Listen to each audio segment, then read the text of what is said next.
Olá, voltamos ao vivo com o segundo bloco a respeito do papel dos jogos eletrônicos na pandemia. Então, sejam todos bem-vindos novamente, esperando as pessoas entrarem. Também a Evelise, que vai pedir novamente o seu acesso aqui ao vivo.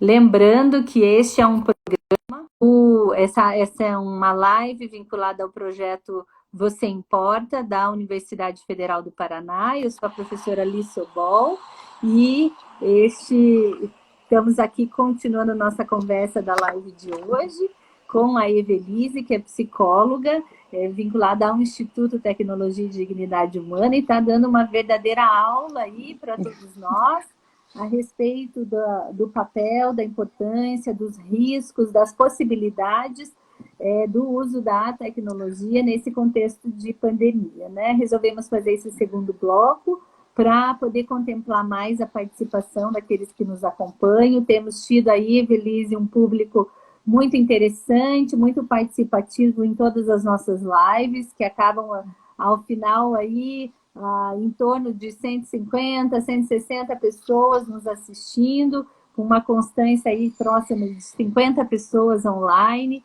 o que agradeço a cada um de vocês pela confiança, né, e por estarem compartilhando, às vezes, lives aí de 1 hora, mais de 1 hora, e o pessoal continua conosco. Então, muito bacana vocês estarem aqui. Nós temos algumas perguntas para responder, né? Vamos lá. A gente podia falar um pouquinho, talvez, desses jogos, né? Minecraft ou CSGO, eu não sei se é assim que fala. Certinho, certinho. E o PUBG. Pug. PUBG. O Pronto. Pug. Apelidado carinhosamente de Pug. O Pug. Né? Eu não tenho a prática de jogos, porque até tem alguma coisa com as crianças, né? Os meus filmes são mais infantis, porque é o momento da minha vida.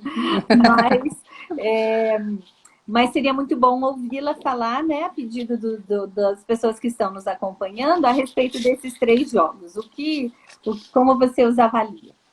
Então, vamos lá, né? Eles são jogos diferentes, então o CSGO e o PUG a gente pode classificar como FPS, que é First Shooter Person, que é um tipo de jogo que, né, eles são normalmente jogos mais violentos, no qual você tem alguma missão, né? No caso do CS, tem um grupo que é terrorista, outro grupo que é antiterrorista, enfim, né? Então esses dois, eles são jogos de FPS, que são jogos de tiro de primeira pessoa. Eu já falo deles, porque daí a gente pode até fazer link com a questão da violência, né? De explicar, porque eu vi que teve algumas perguntas falando sobre a violência, sobre essa correlação. Então eu deixo esse aqui de stand-by um pouquinho. Já o Minecraft, tá? Uma coisa muito importante também de falar, que todos os jogos, eles têm uma classificação indicativa. Então todos os jogos, eles também vão acompanhar para qual idade ele é recomendado. E isso é muito importante de estar atento. Né? Porque quando a gente vai ver jogos, por exemplo, do FPS, que é o CS, eles vão ser mais de 16 anos ou mais de 18 anos. Então, uma criança não deveria estar jogando, certo? Mas, quando a gente pega, por exemplo, Minecraft já é um jogo que a gente vê crianças jogando, né? O Minecraft é um jogo que a gente chama de sandbox, survivor, tem vários nomes que ele recebe. Mas a ideia do Minecraft é um jogo no qual você tem que construir, você planta, né? Se você não plantar, você não tem comida, você tem que caçar animais. E o Minecraft em si, ele tem sido utilizado para questões muito positivas. Então, tem escolas, por exemplo, que já tem pesquisas na Finlândia que estão usando o Minecraft para ensinar as crianças sustentabilidade. Então, se você cortar todas as árvores que tem ao redor da sua casa e não replantar, você fica sem árvore. Então, que são maneiras, né, interativas até de também colocar alguns jogos, né? Então, o Minecraft, ele tem, você também pode jogar online, vai ter alguns servidores, né? Inclusive, tem um servidor em específico, que é dos Estados Unidos, que um pai fez para o seu filho que tem autismo. E daí outras crianças também para compartilhar, né? Então até eu vi um vídeo muito legal mostrando eles fazendo o enterro do cachorro que aconteceu na vida real, mas fazendo dentro do jogo, onde as crianças conseguiam expressar os seus sentimentos, né? Tô triste. Então, assim, o Minecraft, ele tem, bem importante, né, esse papel, e ele é um jogo para o público infantil. Então a gente vai ver as crianças, né? Pode ser online ou não pode ser. Já quando a gente vai falar dos FPS, que são esses jogos de tiro, de violência, né, que tem a questão de matar o outro, né, o inimigo e todas essas questões, esses jogos, então, eles são normalmente mais 16 anos e mais 18 anos. A gente tem um probleminha com as nossas classificações, até assim, para os pais que estão, se vocês quiserem saber qual é a classificação desse jogo, se vocês entrarem no site do Ministério da Justiça e da Segurança Pública, lá tem para você colocar o nome do jogo e daí vai vir toda a classificação, o que ele tem, se ele apresenta sangue e tudo isso para você saber se ele é ou não é indicado para o seu filho, né, ou para o seu adolescente. Quando a gente fala sobre essa questão da influência dos jogos no comportamento agressivo, né, igual eu falei, quando faz essa pergunta, é tipo, ai, então, a gente não tem esse consenso ainda na comunidade científica mesmo, né? As pessoas, a gente sabe, vocês já devem ter percebido algumas questões, toda vez que acontece massacres, né, e tragédias, como a gente teve no Suzano ano passado, normalmente já vem essa vinculação dos jogos, levou, né, a influência dos jogos muito forte sobre tudo isso. O que a gente tem de dados, tá? Todas as pesquisas, isso acho que é importante a gente falar, todas as pesquisas que elas fazem essa correlação direta, então, por exemplo, a pessoa não era violenta, começou a jogar um jogo violento, se tornou violenta, foi mostrado até no passado, ser um artigo gigante mostrando isso, de que elas têm falhas metodológicas muito severas. E a grande parte que é severa nessas é não levar em consideração as características individuais das pessoas e dos participantes. Então, se já era uma pessoa agressiva, tá? Então, o que a gente tem de hoje, que é mais moderno, e que a gente está começando a caminhar no consenso, é que vai depender muito das características individuais do sujeito para se o jogo vai ter esse papel tão importante em aumentar o comportamento agressivo ou não. Então, se eu pego pessoas que já têm comportamento agressivo instalado, então já é uma pessoa que resolve, né, utiliza da violência para resolução de problema e tudo isso, essa pessoa, quando joga, ela vai ficar latentemente, logo após e tudo isso, mais agressiva. E isso vai funcionar para qualquer outro tipo de mídia violenta. Então, vai assistir uma luta de MMA, vai assistir um filme de guerra, vai assistir novela, que é agressiva, aqueles programas que passam no meio-dia extremamente violentos. Então, né, até a Sociedade Americana de Pediatria, isso é uma coisa legal, que eles pararam de só falar sobre jogos violentos, mas incluir numa categoria maior que se chama mídias violentas. E aí dentro vai música, série, filme, jogos, né? Então, de como isso, se a gente pega pessoas que já têm um histórico de agressividade, né, ela pode desenvolver e ficar mais agressiva. Mas não existe nada cientificamente, nada que aponte que jogar jogos eletrônicos vai ser um predispositor para a pessoa fazer um massacre ou cometer algum tipo de crime. Não existe nada. Em março, acho que isso é uma coisa bem importante falar, em março desse ano... Oi? Deixa eu aproveitar e colocar uma pergunta, acho que você pode responder junto com essa tua explicação de março. Um conhecido era dependente químico, deixou de usar drogas e começou a jogar excessivamente. Se era afastado dos jogos, ficava violento. Os games podem substituir outros vícios? Eu não sei se quiser contar lá de março e talvez já conseguir responder isso para a gente. Então, só o adendo do Márcio, que acho que é importante, que a APA, né, que é a maior organização que a gente tem de psicologia, que é a Associação Americana de Pediatria, em março, ela soltou uma nota que elas já tinham feito uma força-tarefa em 2015 e falaram, a gente não encontrou nenhuma comprovação disso direto. Mas, em março desse ano, eles soltaram uma nova nota, atualizando esse documento e apontando no final. Nós não temos nada cientificamente concreto para afirmar que jogos tornam pessoas violentas. Então, essa é a posição de março, né, pouquinho tempo que a gente tem da APA, que é da Associação Americana. Então, é muito importante a gente pensar sobre essas questões, as características individuais, né, e como as mídias violentas elas vão influenciar no comportamento dessas pessoas. Em relação a jogos e essa substituição de vícios, vamos dizer assim, os jogos online, quando foi colocado na categoria lá no CID, ele também considera como um problema de comportamento, né, de problema de controle de... Voltamos? Voltamos. É comportamental. E ele também tem a questão... É, mas é que às vezes alguém me liga e eu tenho que apertar rapidinho para desligar. Não me liguem, se você está me vendo nesse momento, não me liguem. Então, assim, quando a gente fala, então é uma questão de controle de impulso, a pessoa já vai apresentando um controle, não conseguindo controlar os seus impulsos, né? Então é muito comum a gente perceber pessoas que tinham outros tipos de vício transferindo esse vício para os jogos, tá? Porque a pessoa já vai apresentando desde então uma dificuldade de se encontrar. E daí, se a gente coloca todos aqueles outros fatores que eu falei para vocês, de um empobrecimento da vida real dela, enfim, os jogos vão estar ali e ela vai começar a substituir, né? E os jogos é socialmente aceito, né? Como dizer assim. Então fica mais fácil ela ter acesso a esse vício do que, por exemplo, só usava drogas ilícitas, né? Uhum, uhum. Então, há essa substituição, né? Pode haver. Uhum. Pode haver, né? E eu acho bem interessante esse destaque teu, né? Só o jogo não justifica o comportamento violento. E aí o que me ocorreu Com também, certeza. que até o fato de se escolher jogar um jogo violento, já tem aí um próprio conteúdo e um critério pessoal, não é? Já não tem um claro. aí, né? Porque você vai estudar alguns grupos que nunca vão acessar o jogo violento, ou ele entra e fala, isso aqui não dialoga. Para mim não deu. Para mim não deu. Né? Fizeram várias pesquisas, né? Daí, como eles falaram assim, putz, violência é um fenômeno tão complexo para a gente conseguir medir com uma pesquisa, os pesquisadores começaram a fazer um caminho inverso. Então, pegar pessoas que tinham um comportamento prosocial, então pessoas empáticas, com boas maneiras, né, solidárias, e colocaram elas para jogar jogos violentos e ver se tinha alguma mudança nesse comportamento, né? E o que eles verificaram nessa pesquisa, que é muito interessante, de que as pessoas, mesmo jogando jogos violentos, dentro do jogo elas davam respostas empáticas.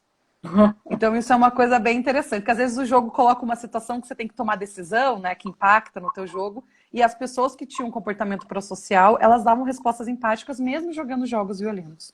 Isso é uma coisa interessante da gente pensar, né?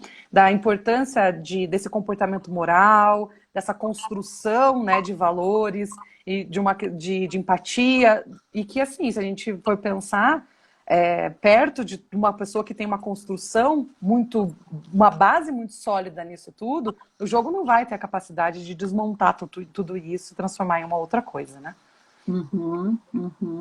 E aí é interessante também esse raciocínio, porque seria muito fácil dizer, não, eu agredi o outro porque eu vi um jogo, porque eu estava jogando ou eu estava numa mídia violenta, então a responsabilidade nem é muito minha, é por conta dessa... Terceirizo. Né? E aí penso quanto é significativo a gente também fazer uma reflexão sobre liberdade de escolha e a responsabilidade dentro daquilo que eu escolho, né?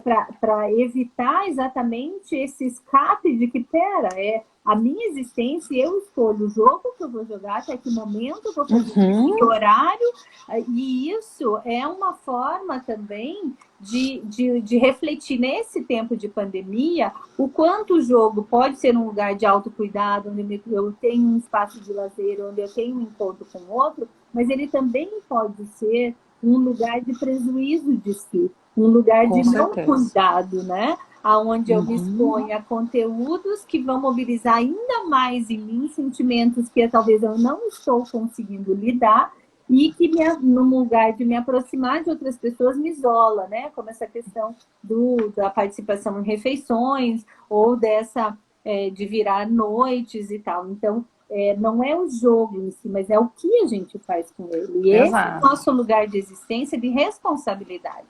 Saber que eu vou escolher isso e que eu preciso assumir as consequências dessa minha escolha, né?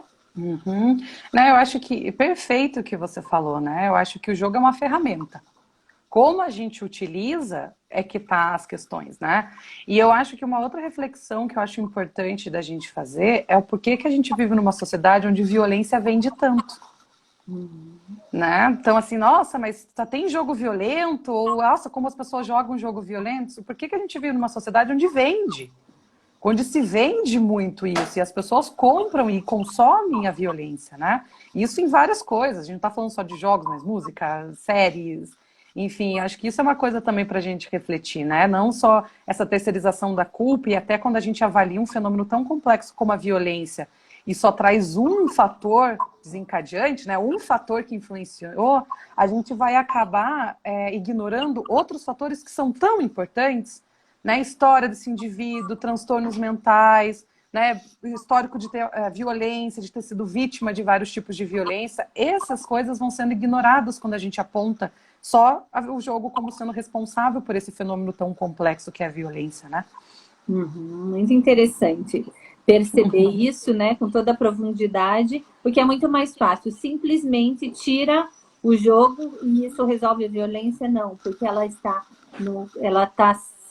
sinalizando para outras questões, né? E a Perfeito. violência também é uma questão estrutural de personalidade, como bem coloca a professora Maria Virgínia, que é parceira do nosso projeto, que é uma das coordenadoras também. Obrigada por essa equipe que a gente tem, é maravilhosa. Quero agradecer a cada um deles, que com tanto carinho, aí nós temos mais de 40 pessoas dedicadas na nossa equipe a fazer a acolher, a conversar, a trazer reflexões, a estar juntos. E um destaque, Velise, a própria equipe acolhe as pessoas da equipe. Então é Que muito maravilhoso. bacana, um ajuda o outro, e a proposta é essa, né? E obrigada hoje de você estar junto com a gente também. Eu que agradeço todo o suporte também, né? A Isabela, A Isabela fantástica. ajudando. Isso, aluna de psicologia da UFPR, que sempre aí está nos dando suporte, dicas, né? E aí queria também aproveitar, aí temos mais alguns minutinhos, que se alguém tiver alguma pergunta ainda, quiser Manda fazer aqui um embaixo. comentário, esse espaço é de vocês, podem perguntar. Eu queria também retomar uma pergunta sobre a depressão em jovens associado ao excesso de uso de Perfeito. jogos, né? E também como dar vazão a essas emoções, né? Aí entra aí a questão da depressão, sem destruir o outro, né? Que é como eu posso acolher essa minha emoção, que às vezes até eu coloco no jogo, mas sem destruir esse outro, inclusive esses impulsos mais violentos, como é que poderia caminhar na questão da violência e da depressão relacionada ao uso de jogos.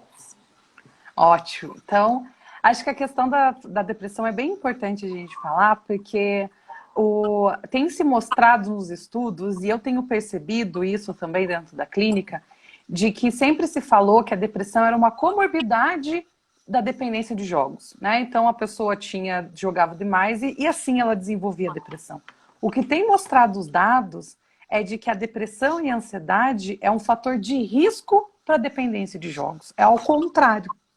Então, isso é uma coisa muito interessante, né, da gente perceber, porque se a gente talvez conseguisse tratar a depressão e a ansiedade desse jovem, ele não ia desenvolver, né, esse tipo de dependência. Vamos falar dependência aqui para não ficar falando uso inadequado, né, relação e todas essas coisas. Então, isso é uma coisa bem importante de se perceber, né? Antes do isolamento, do isolamento que a pessoa faz em jogar e começar a realmente ter esses prejuízos que vão em todas as áreas da vida dela, ela já vai mostrando sinais de ansiedade, já vai mostrando sinais de depressão. Então, isso já é um alerta para os pais, né? Na verdade, para os pais, para os professores, porque eu brinco que eu tenho muita empatia e orgulho, principalmente dos psicólogos escolares, porque tudo que acontece na escola, né? Então, assim, né, de perceber esses comportamentos, né? Um comportamento mais depressivo, um comportamento mais ansioso do aluno. Então, isso é uma coisa bem importante, né? Que é uma mudança de olhar realmente quando a gente fala sobre a relação e esse jogo excessivo, né? O jogar excessivamente jogos eletrônicos. De que a ansiedade e a depressão, elas estão ligadas sim, mas como um predispositor, mais do que uma comorbidade. Muito interessante.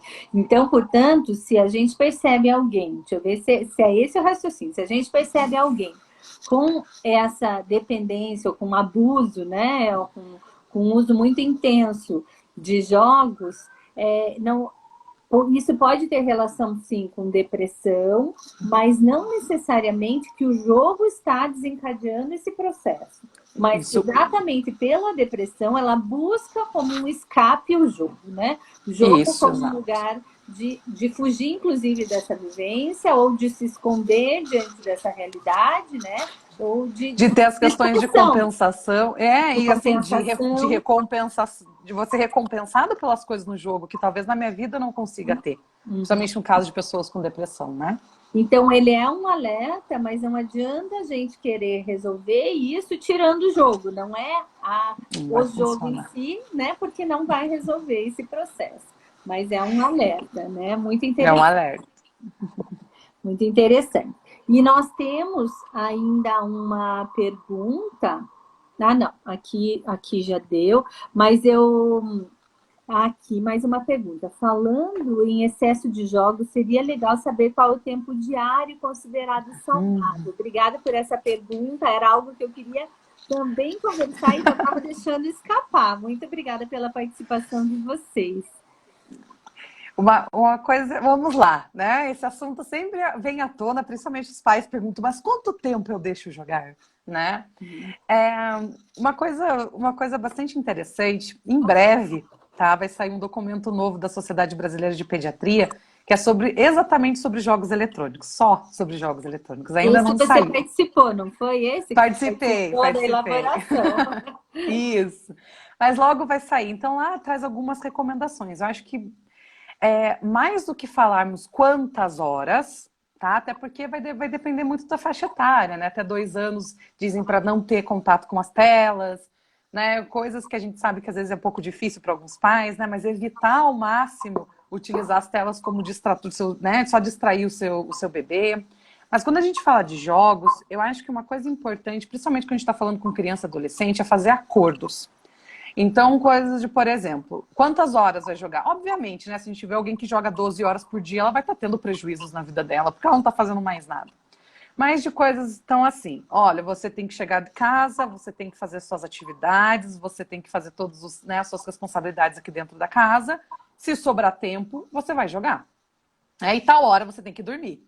Então, nesse período, isso é uma coisa muito importante, que você vai ensinando a criança e o adolescente a também aprender a se organizar, a ter uma rotina, né? Priorizar coisas. Então, não, vou fazer aqui tudo depois, quando eu chego na aula, vou fazer para depois eu poder jogar. Uma coisa, né, acho que a gente já falou, virar à noite não é uma opção. Isso realmente faz muito mal para uma questão do sono e tudo isso. Né? Então, eu acho que é muito difícil a gente falar quantas horas, porque eu já joguei 8 horas num dia. Né? Eu já joguei 8 horas, porque tinha acabado de sair o jogo, eu estava super empolgada, que eu acabei ficando 8 horas jogando. Mas eu também consigo conciliar, né? Não é sempre, porque também se eu começasse a jogar 8 horas todos os dias, isso ia prejudicar várias áreas da minha vida. Então a ideia é mais a gente fazer acordos e pensar sobre prioridades. Então, assim, fez todas as coisas que você tinha que fazer? Então, beleza, agora você pode jogar lá o teu jogo. Mas 10 horas da noite você tem que estar dormindo. Acabou o jogo. Então, desse período, almoçar na hora de jantar, vai desligar tudo e vai vir jantar com a família. Eu acho que são acordos e são regras, né? A gente vive até no momento, como humanidade, que as pessoas têm medo de botar regras para os seus filhos. Mas eu acho que é tão importante falar que regra é amor. Regra, a gente está ensinando a pessoa a lidar com a sua, né, a criança adolescente a lidar com a sua frustração, a se organizar e tudo isso. Então, eu acho que mais do que a gente falar quantas horas, uma coisa muito, né, engessada e fixa, é falar sobre essas questões de vamos fazendo acordos. Né? Então, ó, se ganha 2 horas, fez lá, tirou nota 10 na matéria, que você se esforçou um montão, vai ganhar mais horas. Hoje você pode jogar um pouquinho mais, né, de recompensa por aquilo que você fez. Acho que é mais uma questão de acordos. Legal. Não sei se respondo quem perguntou. E a Evelise, aproveitando, né? A gente falou dessa questão de depressão, de violência associada a jogos também, de conflitos familiares. Você atende na clínica. Como é que o pessoal te encontra se quiser fazer uma consulta, se quiser conhecer mais, saber mais das pesquisas? Você tem alguma rede social que o pessoal possa te procurar, encontrar mais Ótimo. informações de você? Então, eu tenho aqui o meu Instagram, quem quiser me adicionar, me mandar mensagem no Instagram, fiquem à vontade, que é evelise.carvalho. Eu também tenho a minha página no Facebook, que é psicóloga Evelise de Carvalho, né? Então, assim, vocês podem me procurar por essas redes, né? Vou ficar super feliz, quem quiser material, quem quiser pesquisa, quem quiser estudar um pouquinho mais sobre isso. Eu sei que tem vários estudantes de psicologia. posso mandar, então me inscrevam, me mandam perguntas, né, que talvez surjam nesse caminho, que não veio agora na hora da live, mas surjam, pode me mandar ou nessas duas redes, do Instagram, acho que talvez é que eu mais vejo, então pode mandar aqui, a gente conversa e dá um jeitinho. Quer falar de novo a do Instagram? É Evelise, com S, ponto Carvalho. Ótimo. Evelise, você teve uma hora da nossa conversa que você ia falar da transição, né? Quando esse novo normal começar a ficar um pouquinho mais próximo do normal que era normal, né? Vamos ficar com essa ideia. Enfim, quando a gente voltar para rotinas de encontros presenciais, você falava alguma coisa do cuidado com essa transição. Eu queria, nós estamos quase encerrando o nosso tempo juntos aqui, com essa meia hora a mais, mas queria dar ainda a oportunidade de ouvirmos você, né, a respeito disso. Ótimo. Então, né, como a gente acho que falou, os jogos estão desempenhando um papel muito importante durante a pandemia, né, tanto de benefícios, de conectar, acho que eu também esqueci de falar, mas eu coloco lá no blog de vocês, depois eu mando. A gente tem jogos também que se chamam Exer Games, que são jogos de exercício físico, que dá para fazer em família e tudo isso, né, que ajudam. Então isso eu também posso colocar lá, faço a listinha para vocês de jogos. Eu acho que a gente, né, infelizmente a gente está vendo algumas questões, então, por exemplo, de alguns alunos que estão completamente sem aula, e a única coisa que eles estão conseguindo no momento é jogar, o único entretenimento que eles têm. Eu acho que quando a gente começar a ter mais notícias e mais certezas de quando tudo isso vai passar, é importante as pessoas começarem a tentar voltar a rotinas que elas vão ter. Até para quando voltar, né, igual a gente brincou, a nossa rotina na pandemia foi arrancada, a gente nem teve tempo de se adaptar e pensar como é que vai fazer as coisas, né? Então tá todo mundo se adaptando enquanto as coisas vão acontecendo. Isso faz com que seja mais sofrido, né? Então, quando esse retorno... Então, eu acho que é indicado a pessoa, quando faltando 2 semanas, 1 semana para voltar tudo ao normal, ela já começar a rotina, né, ver as coisas que estão, jogar, vou tentar só nesse horário aqui que eu estou bastante livre, nesse eu vou me ocupar com outras coisas, para ela já começar a fazer uma adaptação antes de voltar tudo ao normal, para não ser tão sofrido e tanto sofrimento nessa hora, né? Legal. E essa explicação sua me lembrou aqueles jogos que, assim, você joga agora, só daqui 2 ou 3 horas é que destrava o prêmio ou o crédito para você continuar a jogar, né? Qual a orientação e o alerta, a sua opinião, enfim, sobre este tipo de jogos e o efeito que ele pode ter? A primeira coisa que eu indicaria é tirem as notificações. Certo? Porque se você tem a notificação, o tempo todo você vai estar recebendo, tua vida tá cheia, vai jogar. Como um lembrete. Mas sim que seja uma ferramenta que você procure no teu momento de lazer. Né? Nossa, que vontade de jogar aquele jogo. Vou pegar meu celular e vou jogar. E não como sendo algo que fica me mandando alerta o tempo todo, dizendo, você abandonou tua fazenda. Teus bichos estão passando fome, que acontece, né? Tem alguns desses também. Então, obviamente, esse tipo de jogo ele é programado para ter um controle sobre o nosso comportamento, né? Para fazer com que a gente se mantenha jogando por muito tempo. Então a gente vai jogar, vai gastar, e principalmente para gastar uns dinheirinhos nisso, né? Principalmente jogos de celulares têm muito essa característica, que eles são gratuitos, então eles colocam essa ferramenta, né? Então, assim, primeira coisa, tirem as notificações. Né, que esse jogo seja uma coisa que você tem vontade e você vai atrás dele, não que fica o tempo todo, né, em todas essas questões. E, gente, eu acho que eles têm essa função, mas é muito de uma monitoria, uma automonitoria que é importante fazer, né, de quando você olha e fala, nossa, fiquei 2 horas jogando, eu acho que foi demais. Então, isso também eu acho que é importante da gente estar sendo um observador do nosso próprio comportamento e ver quando a gente está... Não, opa, eu acho que eu passei. Não, mas hoje eu não tinha muito o que fazer, então tá tudo bem eu ficar jogando umas 3 horas. Não, mas hoje eu tinha compromisso e fiquei jogando. Opa, alguma coisa... E isso tudo é alertas, pequenos alertas que a gente tem que estar atento. Tá? Mas acho que a dica maior que eu dou é tire as notificações. Vocês vão perceber que até você vai jogar menos, porque você só vai jogar na hora que você está com vontade. Que é... Que é a hora destinada, né? É. Porque eu me me questionei a respeito disso, porque eu acho que esse tempo da pandemia, embora muito difícil, ele traz oportunidades de reflexão, de revisão de vida que são só desse tempo. E o jogo, Perfeito. embora seja um lugar, sim, que pode aproximar pessoas, sim, de lazer, de distração, mas ele não pode retirar da gente esse contato com, às vezes, sentimentos que não são tão bons, mas que nos conecta ao nosso mais profundo sentido da própria existência, né? Que esse momento nos proporciona. Como é que está sendo ouvir a questão de morte, de pessoas próximas, os riscos que as pessoas estão correndo? Como é que para você essa questão de existência? Eu acho que é um momento que a gente precisa se deparar com isso. E as distrações, seja em jogos ou outro tipo, ou telas, ou outro tipo, mesmo jogos de tabuleiro, pode nos roubar isso de uma maneira... Né, que é uma vivência que é tão única para esse momento.